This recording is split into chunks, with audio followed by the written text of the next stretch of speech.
hopes are high as Barbados and Ghana pursue a deeper relationship. Private security firms are being asked to find safety solutions for schools. And in sports, Afghanistan levels the T20 series with the Windies. Broadcasting from our studios in the Pine St. Michael, this is CBC Newsnight, starting now. And a very good evening to you. I'm Lisa Lord with Newsnight, and in our top story. A strong belief that the Barbados-Ghana relations can facilitate greater access to multiple areas of mutual interest. This view was expressed by Prime Minister Mia Amor-Motley as she called on countries in Africa and the Caribbean to claim their space economically. The Barbadian leader was at the time addressing the Parliament of Ghana, a first for a sitting Barbados Prime Minister. But why do we look north as if we are looking to heaven for manna, instead of looking in front of us to see who stands in front of us?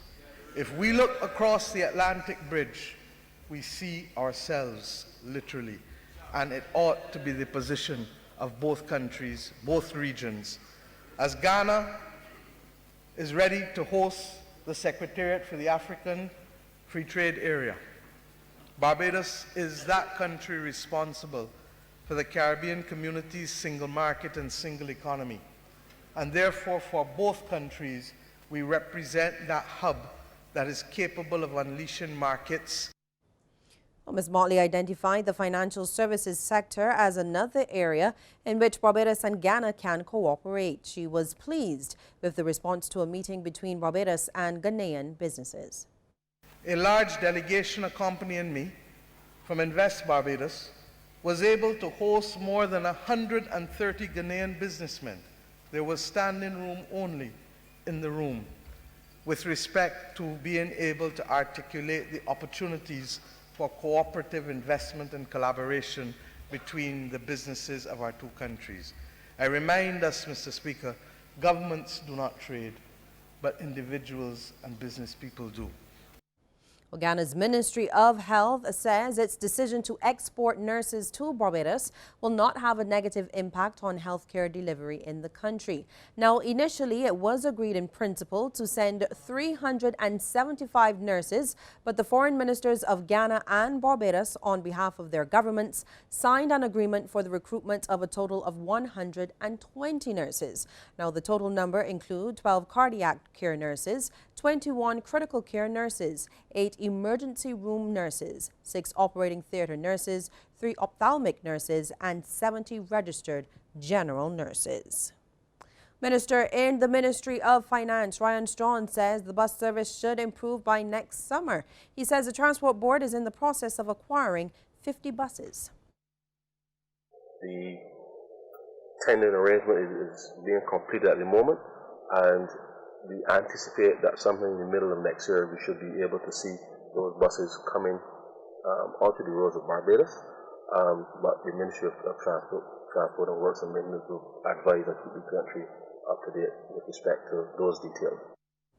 Government is looking at installing free Wi-Fi across the island's parks as part of its new National Digital Economy Smart Cities and Smart Barbados initiative. Minister of the Environment and National Beautification Trevor Prescott says 17 NCC facilities will be outfitted with Wi-Fi. Minister Prescott made the comment yesterday at the launch of the National Conservation Commission and Digicel's free Wi-Fi project at the Silver Sands Recreational Park.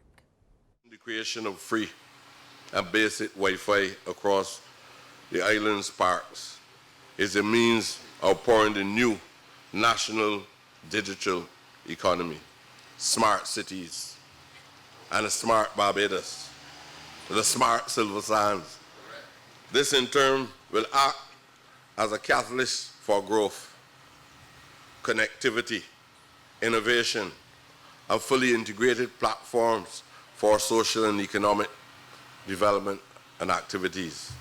My friends, the creation of parks and open spaces in conjunction with Wi-Fi technologies can play a major role in the increasing one quality of life. Minister Prescott stressed that the upkeep of NTC's facilities is a costly venture for the government and urged users to be considerate in their treatment and use of those facilities.